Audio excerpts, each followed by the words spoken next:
Hello, my name is Debra Campbell. This video is for EDU 220, Introduction to Special Education for Video Submission Form 3.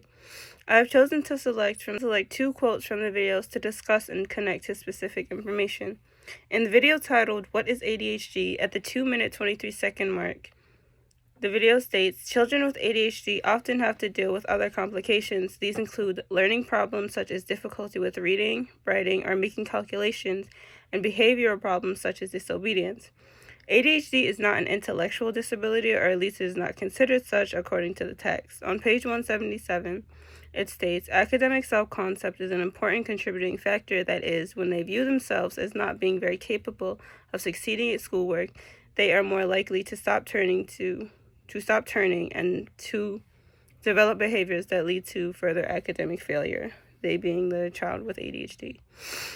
In the same video, the narrator states, at the 2-minute 30-second mark, these aforementioned characteristics in turn cause social problems. Social functioning is mentioned in the text. On page 177, Friend states, students with ADHD often experience challenges in coping with social demands at school, home, and in other settings. These challenges are also dictated by biological and environmental factors, which leads us to our next video. ADHD in the brain at the 50-second mark, Dr. Chodek states that occurrence of ADHD is closely tied to biological factors such as the size and density of various brain structures. In the text, Friend explains that different parts of the brain function differently in people with ADHD than people without.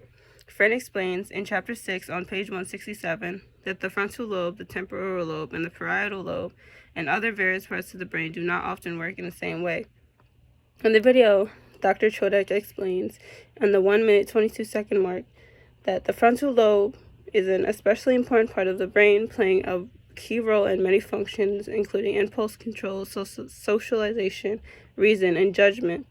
These can fall under the category of social and emotional characteristics, which is mentioned in the text on page 172 and 173. Friend states, students who have hyperimpulse or a combined type of ADHD usually have behavioral problems that are immediately apparent to their teachers or other school personnel.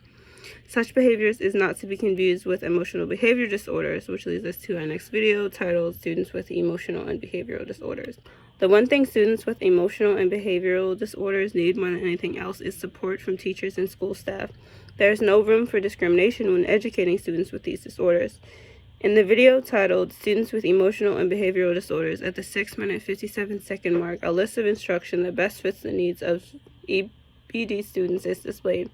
It reads as follows: Make independent seat work limited and collaborative work frequent. Implement instruction that promotes high rates of engagement. Set up a system so students can monitor their own work completion.